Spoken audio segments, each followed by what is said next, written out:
नमस्कार, आप देख रहे हैं न्यूज 18 बिहार झारखंड। मैं हूं आपके साथ रुचिका राज। मुख्यमंत्रियों, मंत्रियों और प्रधानमंत्रियों को 30 दिन की गिरफ्तारी के बाद पद से हटाया जाएगा और इस विधेयक को जब लोकसभा में पेश किया गया उसके बाद बवाल मच गया। क्या बवाल मचा है, चलिए इस वीडियो के जरिए आपको पूरी जानकारी विस्तार से देते हैं।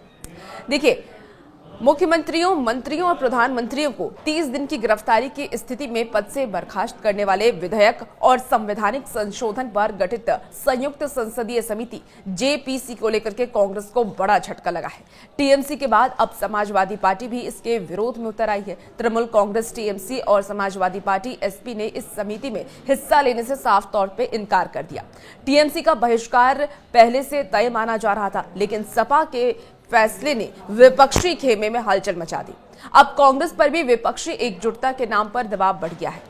कांग्रेस अब तक जेपीसी में शामिल होने के पक्ष में थी, लेकिन सपा के रुख से पार्टी की गंभीर जो भीतर संशय है वो गहराने लगा है। सपा अध्यक्ष अखिलेश यादव ने भी टीएमसी का साथ देते हुए इस बिल का कड़ा विरोध किया। अखिलेश यादव ने ये कहा कि यही कारण है कि सपा नेताओं जैसे कि आजम खान, रमाकांत यादव और इरफान सोलंकी को जेल में डाला गया। उन्होंने विधेयकों को भारत के संघीय ढांचे से टकराने वाला बताया है। अखिलेश यादव ने यह भी कहा कि जैसे यूपी में हुआ, मुख्यमंत्री अपने राज्यों में दर्ज आपराधिक मामले को वापस ले सकते हैं। केंद्र का इस पर कोई नियंत्रण नहीं होगा, क्योंकि कानून व्यवस्था राज्य का विषय है। केंद्र केवल उन्हीं मामलों में दखल दे पाएगा जिन्हें केंद्रीय एजेंसियां जैसे कि सीबीआई और ईडी दर्ज करेगी।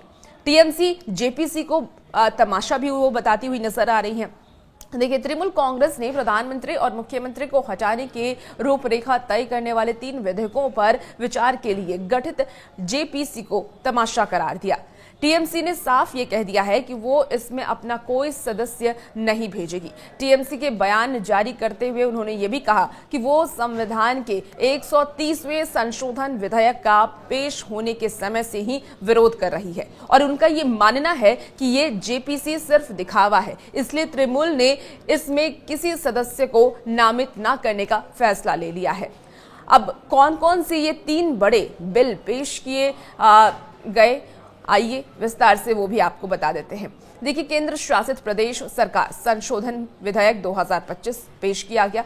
संविधान 130वां संशोधन विधेयक 2025 पेश किया गया। जम्मू कश्मीर पुनर्गठन संशोधन विधेयक 2025 पेश किया गया और इन विधेयकों को संसद के संयुक्त समिति यानी कि जेपीसी को भेजा गया है। प्रस्तावित विधेयकों में प्रावधान है कि अगर प्रधानमंत्री, मुख्यमंत्री या फिर मंत्री किसी भी गंभीर आरोप में लगातार 30 दिन तक जेल में रहते हैं तो उन्हें पद से हटाने की कानूनी व्यवस्था लागू हो जाएगी और इन विधेयकों को मॉनसून सत्र के अंतिम दिनों में लाया गया।